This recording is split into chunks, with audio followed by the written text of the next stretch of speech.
A lot of good basketball games on last night that I want to talk about. Most Fridays up until now, we've talked about the NBA Cup games. We've done a lot more talking about the NBA Cup games, but so far, last night, we got to see a lot of, rival games, clash of the conferences, a bunch of good stuff. So I want to talk about these games. Let's start off with this Celtics-Lakers game. The Celtics defend their home court, defeating the Lakers 126-105. This Lakers team is desperately missing Luka when he's not on the court, and you can see it. They don't have as much creation offensively. The 1-2 punch between Reeves and Luka just really turns into Reeves starring the show. Obviously, no LeBron as well. He's kind of was on the back-to-back of the load management. So they had to use their depth in a Duthero. Nick Smith Jr. had a solid game. Actually was third on the team in scoring off the bench, Nick Smith Jr. Not much to say about this Lakers team. I know that they lost this game, but they were without two of their top three players. And, if you're without Luka and LeBron James, it is going to be difficult to have success against a good defensive team. The main player I want to talk about, though, that's been getting really hyped up for the Boston Celtics recently is this guy, Jordan Walsh. Second-round pick out of Arkansas the other year. Jordan Walsh has been very, very good defensively. Since he's been inserted into this starting lineup, the Celtics team has really, tried a lot of different things with their lineups. They brought in Chris Boucher. He was playing a little bit. Luka Garza was getting the start a couple times. Tillman was getting the start. I know Josh Minot was getting the start a lot, but recently it's been the Jordan Walsh show. And I saw a stat that in his last 3 games, he's shooting over 90% from the field. Kind of crazy to think about Jordan Walsh, 17 points per game. There's 17 points in this game, 6 of 7 from the field. If you watch his threes in this game, almost every single one was wide open. So he's just capitalizing on open shots. And I know the stats, you only see 1 steal, 2 blocks. You're going to think he just had a good game. Plus 28 when he was guarding Austin Reeves in this game. Austin Reeves went scoreless from the field. Now, mind you, he did have 36 points, so take that with a grain of salt. But Jordan Walsh, in a retooling, rebuilding season for the Boston Celtics with Tatum being down and watching Jaylen Brown be the number 1 option, you want to find those diamonds in the rough. Jordan Walsh is one of those names that you should look for to be a prominent name of the Celtics for a couple of years to come now. The Magic took down the Heat in a 1-point win. I unfortunately did not get to catch much of this game, so I don't want to do too much impact on it, but man, how badly the Clippers must be kicking themselves for letting Norman Powell go in that trade. He has been incredible this year. He's definitely been an all-star in the Eastern Conference, averaging 25 points per game, 4 rebounds, 2 assists.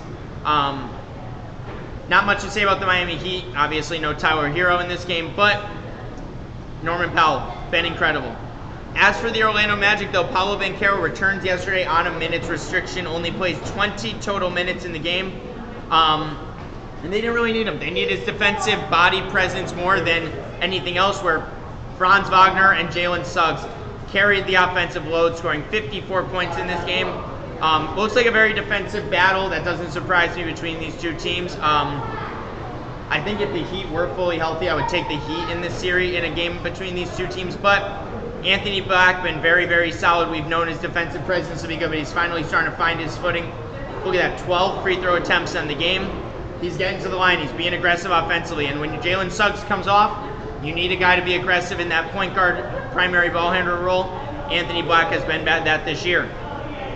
In the game of the day, the game I got to tune into a little of because I didn't watch the first half, and I look at the stat sheet, and I saw Jalen Johnson had a triple-double in the first half.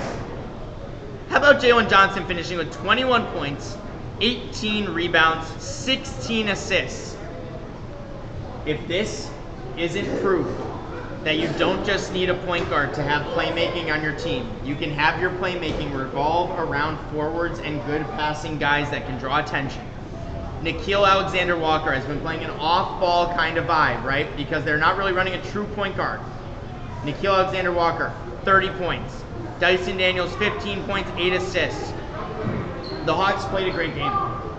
The Hawks are a good team. I really don't have too much else to say about this Hawks team. I love what they're doing. I love the non-Trae Young games.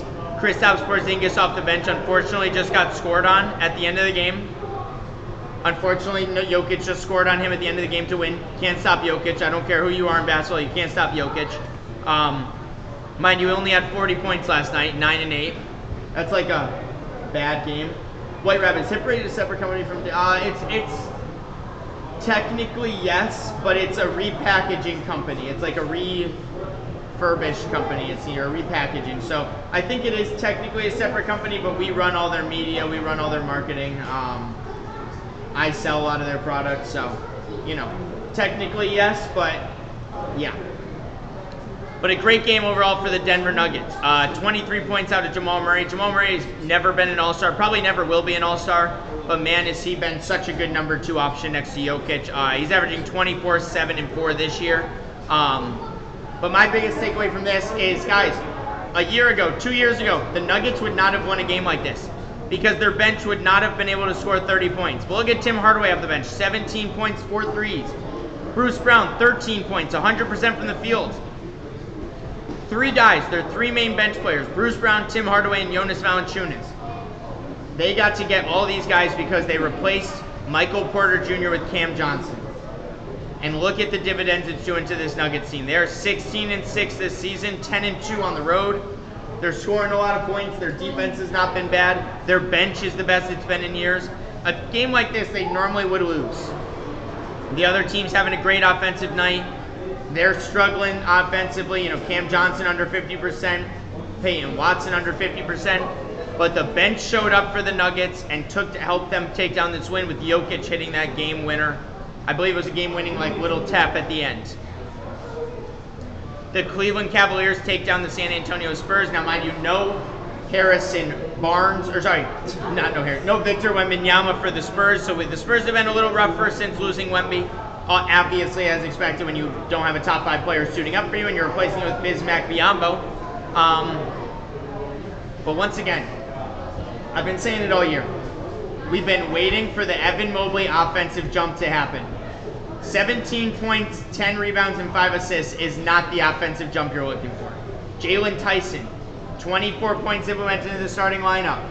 It's almost like any guard next to Donovan Mitchell is going to play well. And even then, it's almost like any player next to Evan Mobley is going to play well. So why are you keeping Darius Garland and Jarrett Allen on this team? You are so restricted. I will say it every time I talk about basketball with this Cavaliers team. 14-10. I know that they're okay in the East. They're like the 7th seed right now. But man, I want to see more out of Evan Mobley at the center position. I want to take more than 12 shots. I want him to take a 3. I want him to get to the free throw line more than 4 times. And I got to see him get a steal a game. Evan Mobley, get yourself a steal against the Spurs team. As for the Spurs, Devin Vassell, De'Aaron Fox, continue to have good games. I wonder if both of those guys will be on the team at the trade deadline. I wonder who is going to stay with the Spurs and who might be not on the Spurs come the trade deadline if Giannis is available like they said. The Detroit Pistons continue their hot start to the season, get their 18th win against the Portland Trail Blazers in a 122-116 win. This was mainly just a starter game. You can see all 5 of their starters in double digits. Jalen Duren with a good game, Cade Cunningham a good game, Asar Thompson with a good game. And really the defense was just too much for the Portland Trail Blazers. Interesting to see Shaedon Sharpe come off the bench in this game for guys like Sidi Sissoko. Even Robert Williams being in the starting lineup is definitely interesting, but maybe something to keep an eye on is how this Blazers, team is being ran right now with Tiago Splitter as the intern coach. Obviously, not a lot of starters played that night. No Drew Holiday, no Donovan Clingan. Shaedon coming off the bench.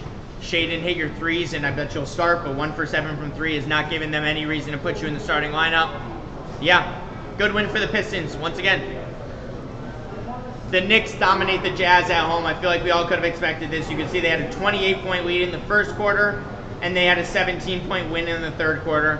That's all the Knicks needed to do, get off to a hot start to win this game. You can see the bench played a lot of minutes. Jordan Clarkson, 31 minutes. Deuce McBride, 22. Mitch Robb, 16. Big-time win here for the Knicks over the Jazz. Not too much to say about this. What I will say, though, is I've been seeing a lot more Walter Clayton highlights on my screen, which is something you want to keep an eye on. Between him and Isaiah Collier, who's going to be that backup guard for the future behind Keontae George?